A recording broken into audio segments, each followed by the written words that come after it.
news. There is breaking news that came out just before I was about to go live. The International Criminal Court has just issued arrest warrants for Israeli Prime Minister Benjamin Netanyahu and the Defense Minister for most of the October 7th war, Yoav Gallant. The ICC has charged them with war crimes and crimes against humanity. It's a disgrace, and I'll tell you why it's a disgrace. I have just printed the document before I went live on the air. I am looking at it now. First, the court rejected any attempt by Israel to say that the court does not have jurisdiction. The arrest warrants, the court says, are classified as secret. We will not get to see the arrest warrants. The court says that's in order to protect witnesses and to safeguard the conduct of investigations. But ultimately, the court says the alleged conduct of Netanyahu and Gallant falls within the jurisdiction of the court. It says that Netanyahu and Gallant bear criminal responsibility for the war crimes of starvation, crimes against humanity, murder, persecution, and other inhumane acts. And the court completely dismisses all of the Israeli attempts to provide humanitarian aid to Gaza in the past year and accuses Netanyahu and Gallant of presiding over a campaign of starvation of Gaza. So what can we say about this? Again, this is breaking news just right now, but my initial reaction is to go back to the basics. On October 7th, 2023, the Hamas government of Gaza invaded Israel with 3,000 men and carried out barbaric atrocities. They murdered 1,200 people. They gunned down hundreds of people at a music festival. They massacred people in their homes. They took more than 200 people hostage. Hamas promised to carry out more October 7th massacres until Israel is destroyed. So the threat, which the ICC doesn't care so much about, the threat from Hamas is clear. It's the threat of annihilation. The proportionate response to this threat is the removal of the threat. Israel's war against Hamas is a just war. That's point number one. Israel is fighting a just war, and it is fighting it justly. There is no nation that has ever faced an enemy like the one that Israel is facing. We are not talking about like what the United States faced after 9/11, flying thousands of miles to find Al-Qaeda in its safe haven of Afghanistan. The distance between Israel and Gaza is a distance of a few football fields. It's possible to run that distance in a few minutes. The people in Gaza who are threatening to annihilate Israel, they are living running distance away from Israel. They are using densely populated urban areas in order to wage war. This means that in residential buildings in Gaza, that Hamas prepositions weapons, sniper rifles, RPGs, and so on. It means that Hamas has a massive tunnel network under these buildings. It means that Hamas guys can pop up anywhere and fire RPGs at Israel. So it's not just what was going on October 7th, but in the days after, thousands of rockets were being fired from Gaza. Israel needed to remove that threat and needs to remove that threat, while at the same time, hostages are living in Gaza in Hamas's terror dungeons. Somewhere in captivity in Gaza, still today, are 101 Israeli hostages. So this is the challenge that the ICC ignores. Find a general who can see the threat that I've just described, this urban warfare threat. Find a general who can create a plan for victory that follows the Geneva Conventions, international law, and the laws of war, and see if that plan is anything different from what Israel was doing. You don't get to say that a just war is unjust because of how the enemy fights. It makes no sense. At the same time, it's very clear that Israel has facilitated the transfer of massive amounts of humanitarian aid into Gaza. Food, water, medicine, shelter equipment, medical equipment, all of it can go into Gaza. There is a dedicated unit of the IDF, of the Ministry of Defense, called COGAT, which is there in order to facilitate the transfer of humanitarian aid into Gaza. And since this operation began, humanitarian aid has come into Gaza from air, land, and sea. There was a sea entrance that the United States set up. There are border crossings between Israel and Gaza, and there's also a border crossing between Gaza and Egypt, which the Egyptians closed. There are massive amounts of humanitarian aid that were going into Gaza. The international aid agencies failed to step up to the plate and distribute that aid effectively. But the truth is, it's hard in the middle of a war when Hamas is using these urban areas to attack Israel. Those same urban areas are places where people are in need of humanitarian aid. So it's a question of who's going to risk their life in the middle of a war to deliver like Amazon Prime to someone's doorstep at the last possible moment. This is not realistic.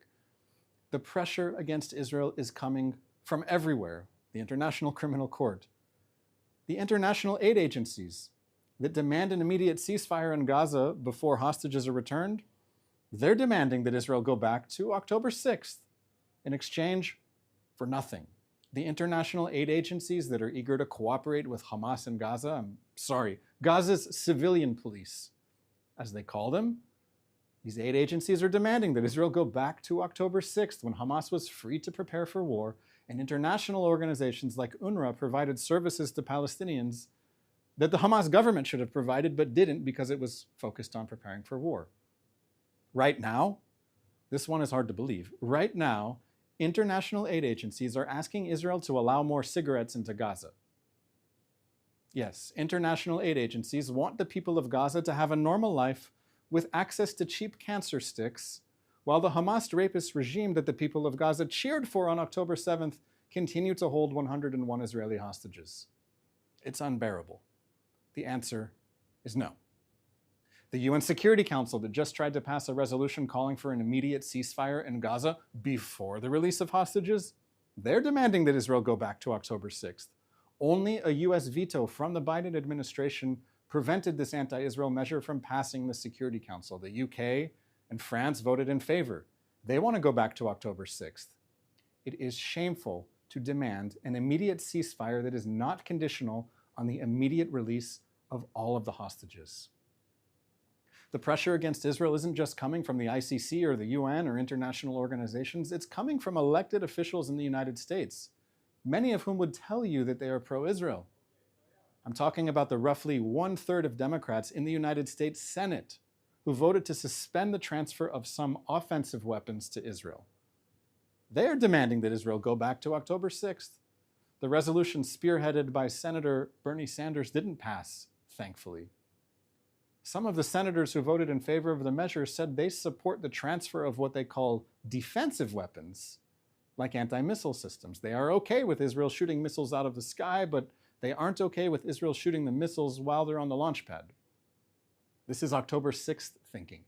They need to know the Iron Dome saves a lot of lives, but the Iron Dome doctrine led to the October 7th massacre.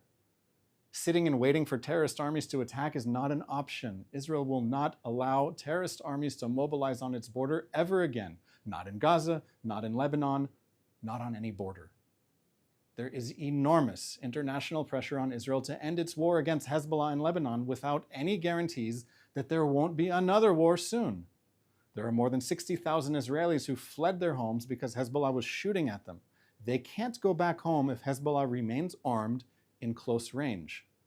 There is enormous international pressure on Israel to allow the same conditions that existed in Lebanon for the past 2 decades to continue to exist forever. Anyone who makes any positive reference to UN Security Council Resolution 1701 wants to go back to October 6th. It is this very UN resolution that created the conditions whereby Hezbollah could have massive rocket arsenals, massive numbers of suicide drones, massive tunnel networks near Israel's border. A return to a framework of empty UN Security Council resolutions is a return to October 6th thinking. The people of Israel are not going back to October 6th. We don't want ceasefires. We don't want UN resolutions. We want peace. We want peace. Wars should end with peace.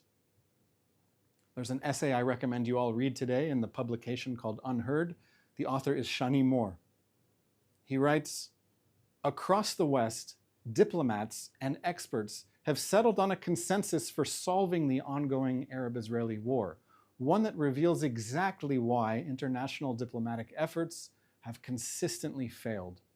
At its core, this approach focuses on restoring the very ceasefire conditions which Lebanon and Hezbollah violated last year while avoiding any mention of even the desirability of peace, something Lebanon would benefit from more than any other party. In failing to recognize this, our international diplomats embody all the pathologies and failures that have come to define their contribution to this decades-long conflict. To that, we can also add the International Criminal Court saying that Israel is not allowed to defend itself against its neighbors that seek to wipe it off the map. Let's take some questions from people who are watching live on our social media streams, Instagram, Twitter, YouTube. Let's go. Thank you, Daniel. This is a question we received on Instagram stories. What should Israel do in response to the warrants issued by the ICC? The question of what should Israel do implies that Israel has a real choice. This is not a war of choice. We did not choose the October 7th war. We did not choose to have Hamas call for our annihilation and act upon that dream on October 7th. We didn't choose for Hezbollah to join the war on October 8th. We have terrorist armies that have established themselves on our borders, Iranian proxies, a ring of fire around our borders that if we don't defend ourselves against, we won't have a country. So if some international institution that Israel is not a part of is going to tell Israel, no, you have to stop defending yourself, well, our simple answer is we're not willing to die. We're going to keep defending ourselves. And we hope that enough people in the rest of the world will understand that we are fighting an existential war, not just for ourselves, but for all of humanity. If these terrorist armies on our borders succeed, you're next. Karen on Instagram asked, what exactly do these arrest warrants mean? Do we know yet what the potential consequences of them could be? So I have not read up on the details, but I can assure you with some degree of confidence that the Prime Minister of Israel is going to continue being the Prime Minister of Israel, regardless of what the International Criminal Court says or does about him. He will be able to fulfill his duties and carry out his duties in Israel. The former defense minister who's named in this arrest warrant issued for him as well, Yoav Gallant, he is no longer the defense minister, he is a member of parliament. It remains to be seen what his reaction will be, where he will be able to travel and so on. I also didn't mention that the ICC also issued arrest warrants for Ismail Haniyeh, Mohammed Deif, and Yahya Sinwar, but these guys are the heads of the Hamas regime that carried out the October 7th massacre, and they have been removed on the battlefield, so they will not be having to ask if they're free to travel. But in the meantime, it seems Hamas guys are pretty safe between Qatar and Turkey. Thank you, Daniel. Also from Instagram, does this affect the leaders' abilities to travel to other countries if the countries can extradite them to the ICC? Yes, it may. First of all, it depends on if a country invites you to come visit, then it's understood that a head of state or a head of government has immunity from international prosecution. But it remains to be seen if any of these countries that take the ICC seriously would consider inviting someone for a business meeting if that same person is being sought for war crimes and crimes against humanity. So ultimately, it may be a question for some of the countries like the UK, France, the EU, and others. What is their reaction going to be? And if the Prime Minister of Israel wants to come meet with them to talk about issues of mutual concern between the two countries, are they going to say yes or no? We'll have to wait and see. This is our final question from YouTube. Does the U.S. administration have any influence on the ICC? And do you think that the incoming Trump administration could do something to help? I don't know that the United States has influence on the ICC specifically. The United States is not a party to the Rome Statute, meaning that the United States does not accept the jurisdiction of the International Criminal Court. So the United States and Israel both have this in common. The United States does not accept the jurisdiction of the ICC to prosecute or issue arrest warrants for American soldiers, for example. So the ability of the United States to influence the ICC is probably limited, but the United States does have the ability to influence other countries that have an interest in Israel winning the war and not seeing Hamas and Hezbollah empowered even further than they already have been. So I would expect and hope that the United States would use all of its diplomatic power to marginalize the effect of the ICC by working with countries that are like-minded, and hopefully the ICC in the future will not be taken hostage by people who wish to see Israel wiped off the map, take no regard of any of the threats that Israel's facing, and just hope that Israel will sit back and surrender. That's all the time we have for today. We'll continue to follow the story about the International Criminal Court. We'll have more for you on that in the days ahead. In the meantime, we will be back Sunday, 3 p.m. Israel time, right here on the Israeli Citizen Spokespersons Office. I'm Daniel Rubenstein. Thank you so much for watching and have a great weekend.